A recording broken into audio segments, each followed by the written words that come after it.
c'est un sport athlétique qui se pratique dans un milieu marin, dans les vagues, avec les courants. Il faut savoir négocier tout ça pour pouvoir tirer le meilleur parti et être le meilleur dans ce milieu-là.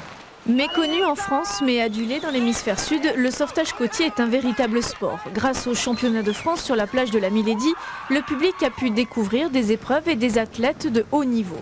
Avec des bouées tubes ou des planches, le but est bien sûr de porter secours dans un esprit de compétition mais pas seulement. C'est dur.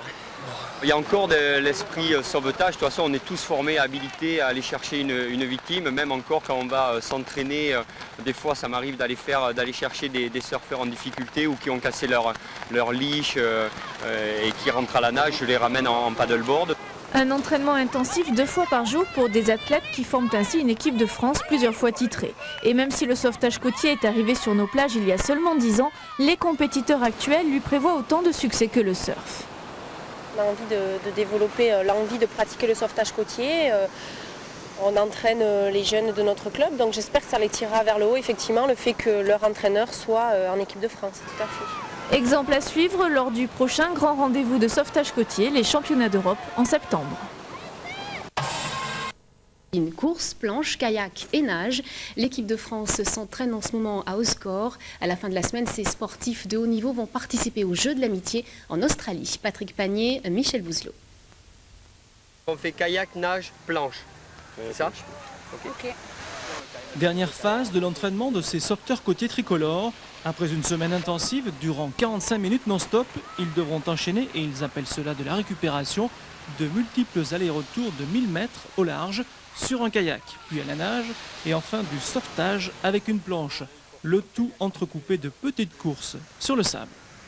Petit à petit, on essaye de se faire connaître, on commence à nous reconnaître un peu à droite, à gauche, aux 4 coins de l'hexagone. Et je pense que d'ici quelques années, on sera vraiment reconnu et les gens sauront ce qu'on fait sur la plage, en train de courir, nager, effectuer des sauvetages planches, des simulations d'intervention. Un sport en quête de notoriété en France. Le sauvetage côtier est le sport roi en Australie. D'ailleurs, la suprématie mondiale est détenue par les nations de l'hémisphère sud, avec également l'Afrique du Sud et la Nouvelle-Zélande. Aussi, l'équipe de France est très respectueuse et admirative de ce pays organisateur des Jeux de l'amitié en fin de semaine. En Australie, où le sauvetage côtier est une activité professionnelle à l'année.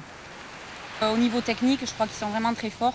Ils ont des infrastructures vraiment fantastiques pour l'entraînement, qui favorisent vraiment l'entraînement pour les athlètes. C'est pour ça que nous, l'hiver, on va s'entraîner en Australie.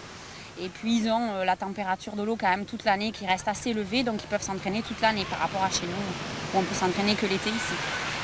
Objectif des sauveteurs côtiers français, faire mieux que la 6e place décrochée l'an passé. Pour cela, il faudra devancer les voisins espagnols.